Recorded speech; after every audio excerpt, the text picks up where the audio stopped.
Save किया था ना? मैं सिर्फ इसलिए गया था क्योंकि उसने मुझे कॉल किया, that's it. But listen तो. Save it for someone else. जिंदगी में सेव करना जरूरी है, मगर जब बात पैसों की हो, सिर्फ सेविंग से काम नहीं चलेगा। इक्विटी म्यूचुअल फंड्स में इन्वेस्ट कीजिए और अपने सेविंग्स को आगे बढ़ने का मौका दीजिए। Mutual fund investments are subject to market risks. Read all scheme-related documents carefully. Cut the Clutter is today back to discussing the Pakistan question. I know some of you think we do too much of Pakistan, but Pakistan is our most important active neighbor. Our most important neighbor is China, I know, but Pakistan is here and now, present all the time in our eyes. So we can't ignore Pakistan. Also, plenty is happening in Pakistan and around the world vis-a-vis Pakistan. That makes it very important for us to focus on Pakistan and keep the focus there. I'm not saying which makes it impossible for us to ignore Pakistan. We cannot ignore Pakistan in India, that because quite frankly, the world cannot ignore Pakistan. Now, there's a lot of talk all the time, particularly when there's a terror attack. And you know that by and large, globally, global powers back India in those situations and admonish Pakistan. But though that is specifically in the context of terror attacks, it does not happen all the time. All the time, if you see the history of the past 50, 60, 70 years, you will find that the rest of the world, particularly the Western world, has an intrinsic relationship with Pakistan which doesn't go away. Even at times when they might think that Pakistan has betrayed them fully or Pakistan is not so useful to them as is the time now. Right now, they don't see Pakistan as so useful to them, and yet Pakistan cannot be isolated. Now, you've seen all the indications of why Pakistan is not isolated and cannot be isolated. And once again, like it or not, I know that there are lots of people, particularly on TV channels, on social media, will say, oh, what the hell is this? Who cares about Pakistan? Pakistan is isolated.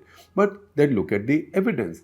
The evidence is Pakistan's army chief. Remember, army chief. He's been in Washington, has spent some time there. Pakistan's foreign minister has been in Washington, has spent some time there and met his counterparts, etc. But more importantly, the army chief is there. In the middle of all this, two indications have come out of Pakistan from foreigners, which have made some news in India, which are also worrying. Some people have got a little bit hot under their collars. We have to keep things in perspective. These are the two diplomatic visits to the Pakistani side of Kashmir. What is Pakistan occupied Kashmir for us? Pakistanis call it AJK, that is Azad Jammu and Kashmir. We call it Pakistan occupied Kashmir, and on the map of India, it's a part of India. Now, Kashmir issue is something that global diplomatic community has handled very carefully in terms of how to address the part of Kashmir that's with India, how to address the part of Kashmir that's with Pakistan. And global media also has that issue. In this case, one top diplomat has left caution behind, and that is the US ambassador to Pakistan, Donald Blom. He went to Pak-occupied Kashmir and he used the A word. A word in this case is Azad, right? And that immediately set the cat among the pigeons, because the feeling was that the Americans could not have done it coincidentally. It could not have been a slip of the tongue. This was deliberately done. And then there's a lot of speculation as to why it was done. Probably it was done to irritate India. Probably it was done to remind India that its position on Ukraine, its purchase of oil from Russia, its voting at global institutions, particularly at the UN Human Rights Commission, on the Russia-Ukraine issue, etc., is not something that the US and the Western world approves of. I don't know any of that. I can only give you the possibilities. So, and I can also tell you that this is what has happened. Now, this US ambassador to Pakistan, look at his track record. He's a foreign service officer, so he's a career diplomat. He's not a political appointee. He's an Arabianist. He speaks fluent Arabic. And if you see his service record, he's mostly dealt with the Middle East or the Arab world. His postings, for example, Cairo, Kabul, Jerusalem, Tunisia, where he was Sharjah first and then the ambassador. So Cairo, Kabul, Jerusalem, Tunisia, ambassador to Tunisia, Baghdad, Kuwait, and he also headed the Palestinian affairs desk at the US State Department. So he's an Arabianist. He knows the Islamic world or this part of the Islamic world well. So you can say that maybe this comes from some sense of nostalgia, but he's a professional career diplomat. It doesn't happen like that. What he might be reflecting, on the other hand, is the deeper sense in the US foreign affairs, in the US defense bureaucracy, that's in the State Department and Pentagon. There is a deep sense of loyalty and nostalgia about Pakistan, because when chips are down in this region, Pakistan is the ally they reach out to. And there are lots of professional to professional relationships there. But at the same time, Americans, maybe this is not so much at the Foreign Office professionals level, Americans also know, they also worry about Pakistan drifting away too far in the Chinese embrace. And the Chinese are today seen to be dragging Pakistan in what, in the best of all words of the Chinese, would be like a China, Russia, Pakistan nexus. Now that is becoming difficult, particularly because now the Chinese are getting more and more troubled, if not embarrassed, by what Putin is doing in Ukraine. They had never bargained for this war going on for so long, and this kind of use of missiles and the nuclear talk, etc., etc. So I bet the Chinese are worried. But at the same time, the idea of this new China-led bloc with Russia in it and Pakistan, and you can throw in North Korea for effect, you have 4 nuclear weapons countries. It looks like a juicy idea, and Chinese would not dump it just like that, and the Americans would do the best they can to try and prevent it. Now, with that, another thing has happened. The other thing that's happened is that the German Foreign Minister, Annalena Baerbock, she spoke about the Kashmir issue. Now, Western diplomats and Western ministers in particular have not been talking about this for a long time. They've been avoiding the K word as much as possible. Now, for her to do it is interesting. And she's spoken the K word, she's also spoken the U word, which is the UN. She said that UN has a role in resolving the Kashmir issue. Now, that is not something that we have heard from a Western capital in the past almost 25 years. Definitely not since Kargil. Definitely not since Kargil, that was 23 years ago.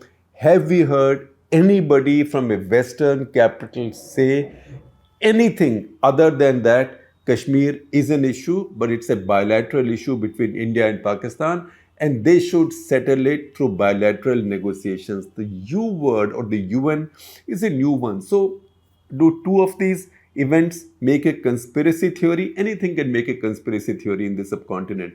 But I would normally follow the 3 example rule. So see the third example. There is a third example available. And that is the visit of General Qamar Javed Bajwa to Washington. Now, he is towards the end of his tenure. November 29 is when his second term ends. I would say in Pakistani army, nothing is impossible. But to get a third extension would mean he'll serve for longer, or about as long or maybe longer than Zia, Musharraf, people like that. But they had become full-time dictators, right? For him to serve another term will be nearly impossible, not impossible, nearly impossible. And for effect, he's been telling everybody that he will not take a third term. His spokesman, DG ISPR, had said in public that there will not be an extension. It's out of the question. But anything is possible at the end of the day. But November 29 is his last day. So in these few weeks that he's left in service, why is he going to America and what is he telling the Americans? So again, there is a lot of speculation, but the fact is he's been given a certain reception there. He's been given time with key people. He's at a meeting with Secretary of Defense Lloyd Austin in the Pentagon, to which Pakistan's defense minister wasn't taken. By the way, what's his name? In fact, if I put out a GK quiz on Twitter, unlikely that most Indians will be able to tell us who Pakistan's defense minister is without Googling. And I won't be surprised if many in Pakistan also might not be able to do so, because the guy doesn't matter. The guy who matters is the army chief, and he is in Washington talking about very important issues. Now, if I look at Pakistani media and analysts, there is a lot of concern about Pakistan's debt. Pakistan has a lot of debt, $27 billion of debt from lender nations. That is mostly Western nations. This is besides the debt that has come in from the Chinese for CPEC, etc. That's another 80 plus billion dollars. Under no circumstances is Pakistan ever going to be able to repay that debt. But the other debt to multilateral institutions, to Western powers, Pakistan wants a rollover. Pakistan also wants finally to be off the hook on FATF. As long as that continues, Pakistan has many problems. So once again, now there is sympathy over the floods, etc., climate change. Pakistan is campaigning for multiple reprieves. So there, to put forward an army chief who's seen as somebody who is not a warmonger. He's not a warmonger. He's tried to stabilize his relationship with India. If anything, he tried to resume trade with India, and Imran Khan thwarted him. But he's also keen now that his successor should be somebody that he prefers. His successor, obviously, once again, if I read the Pakistani analysts, his successor should not be General Faiz Hamid, Lieutenant General Faiz Hamid. You remember, he used to be the ISI chief and who was moved away then as Peshawar Corps commander. And he was the one who had taken big credit for Taliban's victory and had also preened in Kabul. Remember, in that bush shirt with a cup of tea without the saucer. So he would be, say, the Imran Khan group's choice for the next chief. And Bajwa wouldn't want that. Do the Americans have leverage there? I don't know. But it's possible that he's talking about a bit of that as well. If you see these three examples, then I can tell you where does this unique Pakistani power comes from. Why can't Pakistan be ignored? Why can't Pakistan be isolated? These are realities that the Indian public opinion has to understand, and then Indian policymakers also have to shape their own responses accordingly. If you look at Pakistan, it's too big in terms of population, too powerful militarily, too Muslim, too nuclear, and too well located to be isolated. Now, let me try and explain what it means. So, see Pakistan in terms of population. It's number 5 in the world. After China, India, US, Indonesia, and then Pakistan at number 5. But you know what? The rate at which Pakistan's population is growing, it's a matter of time, maybe a couple of years, unless it's already happened. In maybe a couple of years before it becomes more populous than Indonesia. So not only will it then be the 4th most populous nation in the world, it will also be the largest Muslim nation in the world. That's why I said too Muslim, too militarily powerful, very easy. Today it has the 6th largest armed forces in the world. After China, India, US, North Korea and Russia, you will ask me immediate questions. How come North Korea ranks above, or how come Russia ranks at number 5? This is based on the number of troops. In fact, in case of Russia, this will change very quickly now that Russia is mobilizing. And Russia may now come to number 4, if not number 3, very soon, if this war in Ukraine goes on. But even if you look at overall military power, but you have to say US, China, Russia, India, and then Pakistan. So 5th strongest military in the world. In terms of nuclear weapons, hold your breath. It's number 4 in size of its nuclear arsenal. That is Russia, US, China, and then Pakistan. India is a little bit behind, and France and UK relatively have smaller arsenals. So all of these make Pakistan a very important country. The other important thing I mentioned was it's too well located to be isolated. Now look at Pakistan's location. We know that this is geostrategic location. Pakistan's biggest asset, biggest capital is its geostrategic asset. Sometimes it's a fantastic asset. Sometimes it's a bit weaker. That asset has lost its importance lately. Why did Pakistan lose that importance? Because they won the war in Afghanistan. Taliban were their proxy. They won the war in Afghanistan. The moment Afghanistan ceased to be a nuisance to the Americans and the Western world, Pakistan lost that big leverage. So that geostrategic leverage is gone. Pakistan today is in a very strange situation where it has friendly relations with only one of its neighbors. That is China. In fact, I could take it one step forward and say that Pakistan today has only one neighbor with which it does not have hostile relations, and that's China. Because Iran, Afghanistan, India, with all of them, Pakistan has a lot of tension and trouble.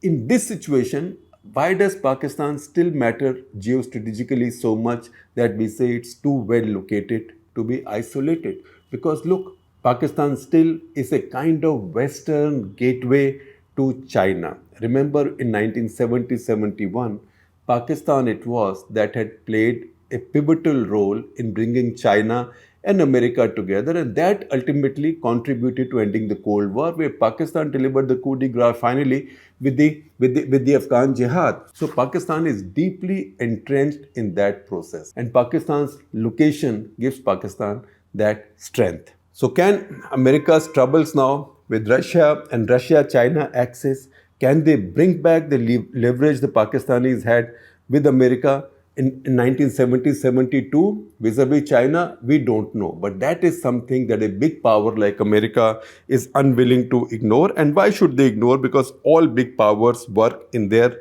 national interest. Big powers don't work for other people. Look at India. I just recorded an episode of Off the Cuff. You will see it next Monday with Ian Bremmer, who is a political scientist and a global strategic thought leader and author. And he mentioned in that conversation that, look, Americans, if they had their way, they would like to add South Korea and Canada to Quad. It will strengthen Quad. But India does not want that to happen, because India thinks that if that happens, that maybe India's own importance might decline a little bit. If you ask me, the problem there might be Canada, because India at this point has too many suspicions and too much anger about Trudeau's Canada. India does not want to show that it trusts Canada at such a high level when it comes to our supreme national strategic interests. So nations act in their own supreme national interests. Don't blame the Americans, don't blame the Western world, and don't blame the Pakistanis if they are located the way they are and if they have all these other strengths. Because remember, some of the factors that made Pakistan such a strong American ally still exist. Americans are not willing to fully dump Pakistan,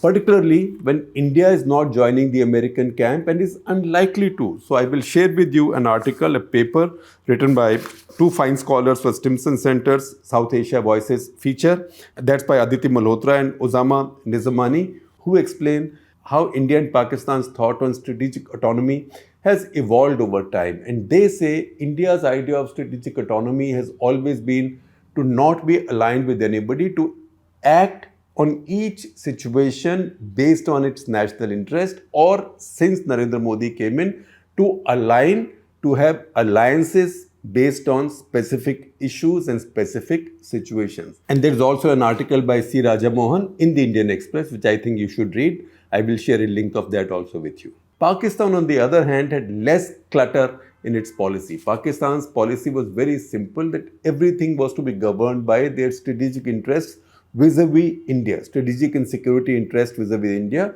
So they were quite happy to join any camp. So they joined the American camp, then they joined the Chinese camp, then they brought the two camps together. So the Pakistanis seem to be going back to that uncluttered positioning from the confusion that Imran Khan has caused, because Imran Khan had then begun to fantasize about an Indian kind of strategic autonomy, and that's why in speech after speech after speech, he would refer to our foreign minister, Shekhar speeches, Modi statements, Modi government's actions. So Pakistan was getting into this maybe India, maybe strategically autonomous mindset under Imran Khan. The guy who got Imran out, that is General Bajwa, is now in Washington, and evidence right now is that Pakistan is going back to its uncluttered, much more humble, but much more sharply India-focused sense of strategic autonomy or choices.